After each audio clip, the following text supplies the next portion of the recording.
Ready? Start.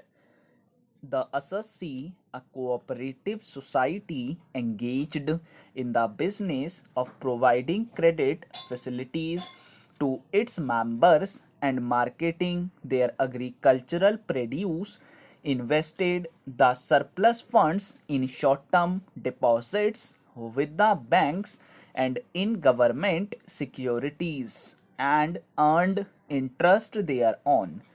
The assessee showed the said interest income under the head income from business, but the assessing officer assessed it as income from other sources under section 56 and held that the assessee would not be entitled to deduction under section 80p of the Income Tax Act.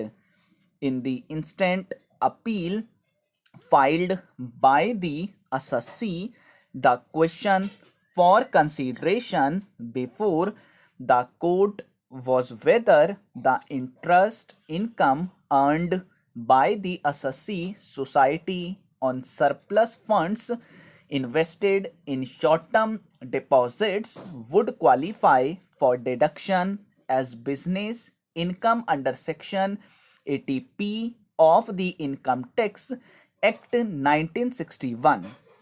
Dismissing the appeals, the court held an income which is attributable to any of the activities specified in section 80p of the Income Tax Act 1961 would be eligible for deduction.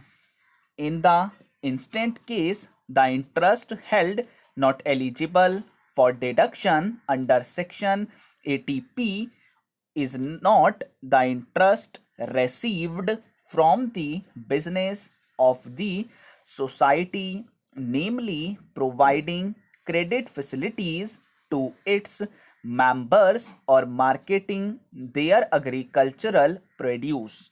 What is sought to be taxed under section 56 of the Act is the interest income arising on the surplus, which surplus was not required for business purposes and was invested in specified securities as investment.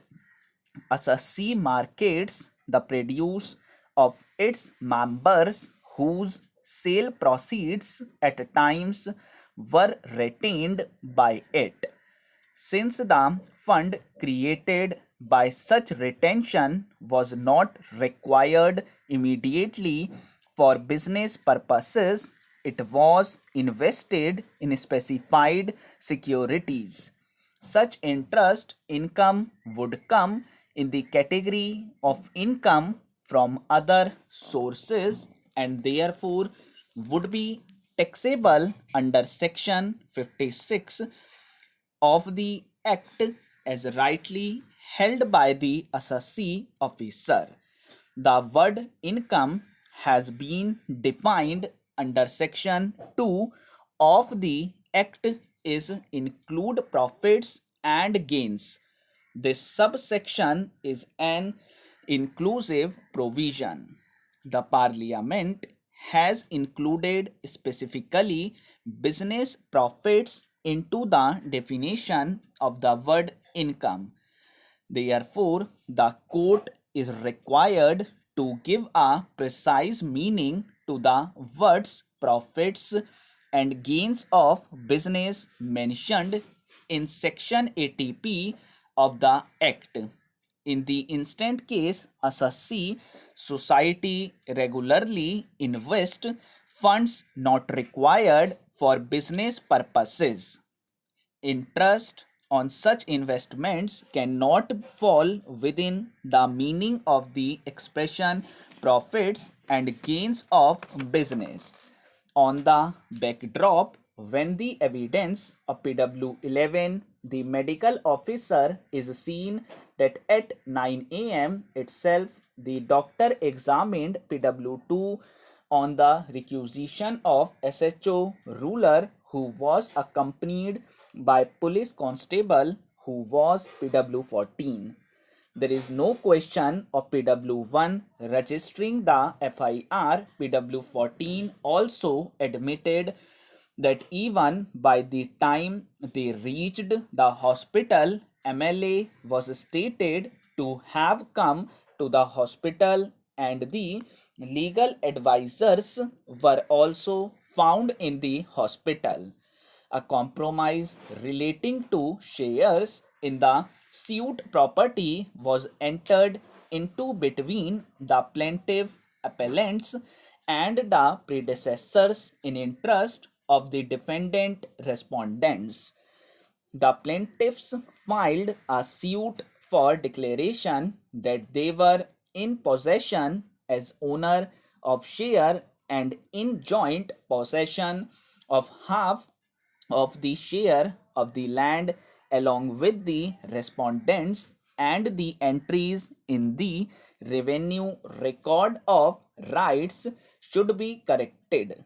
The trial court dismissed the suit, accepting the defendant's plea that the suit having been filed after 18 years of the compromise was barred by limitation in view of the Article 58 of the Schedule to the Limitation Act 1963, where under the suit have been filed within 3 years of the compromise.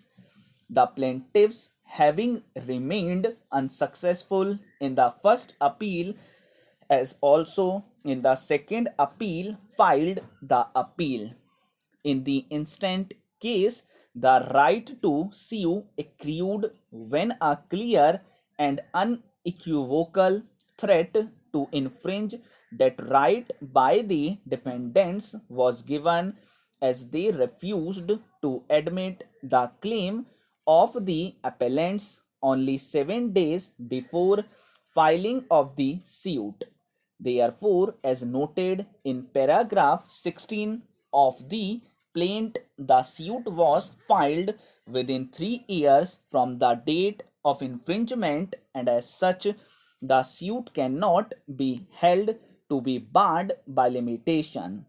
The courts below, including the High Court, had proceeded entirely on a wrong footing, that the cause of action arose on the date of entering into the compromise, and therefore the suit was barred by limitation. Whether or not the compromise decree was acted upon, the whether delivery of possession had taken place has to be decided by the trial court before it could come to a proper conclusion that the suit was barred by limitation.